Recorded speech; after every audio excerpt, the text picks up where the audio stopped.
ರೇಣುಕಾಸ್ವಾಮಿ ಹತ್ಯೆ ಪ್ರಕರಣದ A8 ಆಗಿರ್ತಕ್ಕಂಥ ರವಿಶಂಕರ್ ಅಸಲಿಗೆ ದರ್ಶನ್ ಫ್ಯಾನ್ ಆಗಿರಲಿಲ್ಲ. ಕಾರು ಬಾಡಿಗೆಗೆ ಹೋದಂಥ ವ್ಯಕ್ತಿ ಈಗ ಅಕ್ಯೂಸ್ ಆಗ್ತಕ್ಕಂಥ ಪರಿಸ್ಥಿತಿ ಬಂದೊದಗಿದೆ. ನಾನೀಗ ಚಿತ್ರದುರ್ಗ ತಾಲೂಕಿನ ಐನಹಳ್ಳಿ ಕುರುಬರಟ್ಟಿಯಲ್ಲಿದ್ದೇನೆ. ತಾವು ದೃಶ್ಯಗಳಲ್ಲಿ ನೋಡ್ಬೋದು, ನನ್ನ ಬಲಬದಿಯಲ್ಲಿ ಇರ್ತಕ್ಕಂಥದ್ದೇ ರವಿಶಂಕರ್ಗೆ ಸೇರಿರ್ತಕ್ಕಂಥ ಮನೆ.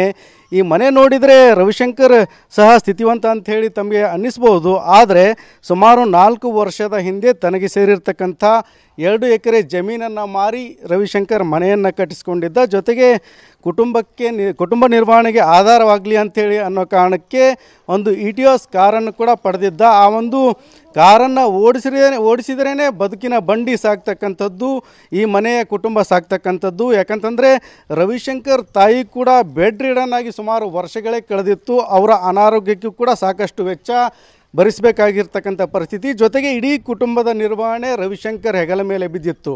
ಹೀಗಾಗಿ ರವಿಶಂಕರ್ ಸಹ ಯಾವುದೇ ಸಿನಿಮಾ ಹುಚ್ಚು ಹಿಡಿಸ್ಕೊಳ್ಳದೇನೆ, ಯಾವುದೇ ಹೀರೋಗಳ ಅಭಿಮಾನಿಗಳು ಆಗದೇನೆ ಆತ ತನ್ನ ಬದುಕಾಯಿತು ತಾನಾಯಿತು ಅಂಥೇಳಿ ಬದುಕನ್ನು ನಡೆಸ್ತಾ ಇದ್ದ, ಕಾರನ್ನು ನಡೆಸ್ತಾ ಇದ್ದ.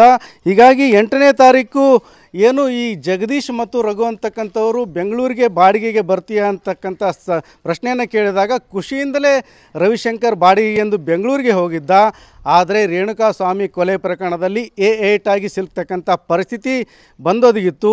ಹೀಗಾಗಿ ಏನಂತಂದರೆ ರವಿಶಂಕರ್ ಸಹ ಈ ಒಂದು ದರ್ಶನ್ನ ಮುಖ ನೋಡಿರ್ತಕ್ಕಂಥದ್ದು, ನೇರವಾಗಿ ಭೇಟಿಯಾಗಿರ್ತಕ್ಕಂಥದ್ದು ಬೆಂಗಳೂರಿನ ಪೊಲೀಸ್ ಠಾಣೆಯಲ್ಲಿ ಅಂತಲೇ ಹೇಳಬೇಕಾಗ್ತದೆ. ಕ್ಯಾಮ್ರಾ ಪರ್ಸನ್ ಮಂಜುನಾಥ್ ಜೊತೆ ಬಸವರಾಜ್ ಮುದನೂರ್, TV9 ಚಿತ್ರದುರ್ಗ.